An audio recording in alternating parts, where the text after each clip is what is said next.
teman-teman, welcome back to my channel. Hari ini kita akan membaca buku tentang Mana Layanganku. Goyi belajar rapi. Kita baca bareng-bareng ya teman-teman, ikutin aku terus ya. Let's go. Aduh, teriak Pipi.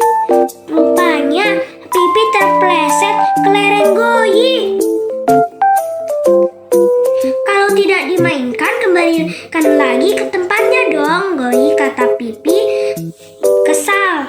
Iya, maaf Pipi, jawab Goyi sambil terus bermain. Kamar Pipi rapi dan bersih. Semua barang diletakkan sesuai tempatnya. Berbeda sekali dengan Pipi, kamar Goyi sangat berantakan.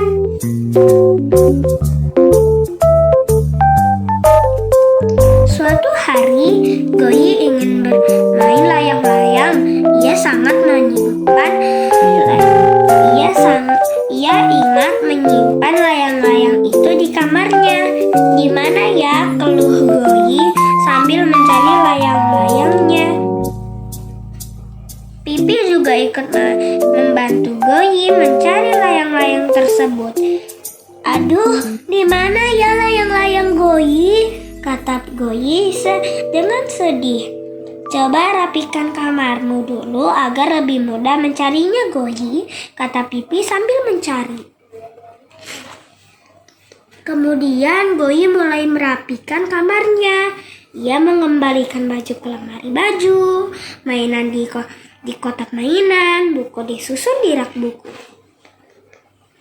Ketika Goyi membersihkan bagian bawah tempat tidurnya, Goyi menemukan layang-layangnya. Pipi ketemu, kata Goyi kegirangan.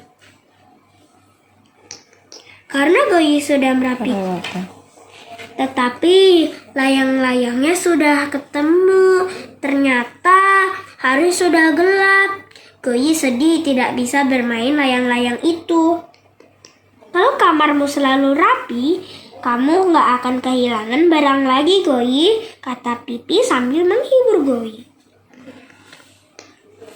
Karena Goyi sudah merapikan kamar dengan baik, hari ini Pipi mau kasih donat Pipi buat Goyi, kata Pipi.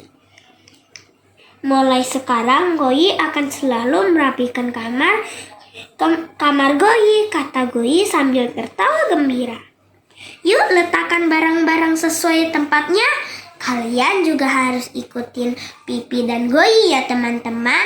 Udahan dulu ya, kapan-kapan lagi. Bye.